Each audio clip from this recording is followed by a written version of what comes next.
ऐकलं तर कळेल आणि कळलं तरच तर वळेल. स्टोरी देवोभव.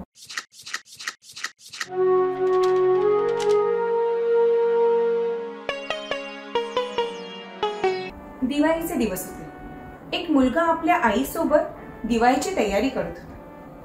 पूर्ण घर सजवलेलं त्या दोघांनी. घराच्या बाहेर दरवाजावर त्यांनी एक छान कंदील लावलं. त्यानंतर त्यांनी घराच्या दारावर छान रांगोळी काढली.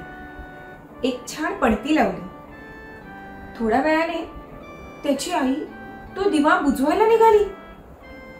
हे बघून लगेच त्या मुलाने आईला थांबवलं आणि म्हणाला, आई, हे काय करतेस तू?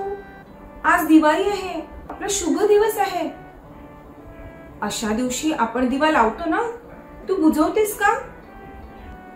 थोड्या दिवसांनी त्यांच्या घरी पूजा होती. तेव्हा दोघांनाही मिळून घर सजवलं छान. पूजेची तयारी केली.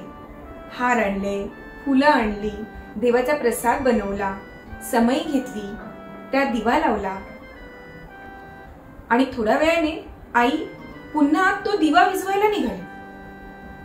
त्या मुलाने पुन्हा आईला थांबवलं. अगं आई, तू काय करतेस ते पुन्हा?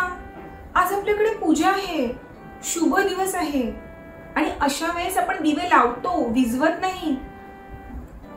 काही दिवसांनी त्या मुलाचा वाढदिवस आला, बर्थडे.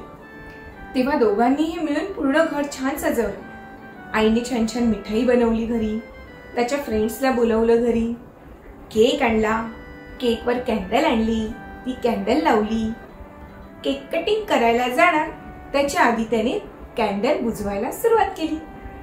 तेव्हा लगेच आईने त्याला थांबवलं आणि म्हणाली, अरे, आज तुझा वाढदिवस आहे ना, म्हणजे आज शुभ दिन आहे. मग अशा शुभ दिवशी तू दिवा विझवतोस, आपण तर दिवे लावले पाहिजेत ना.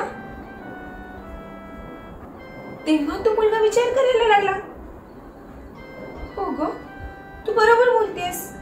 वाढदिवस म्हणजे माझा शुभ दिवसच झाला ना.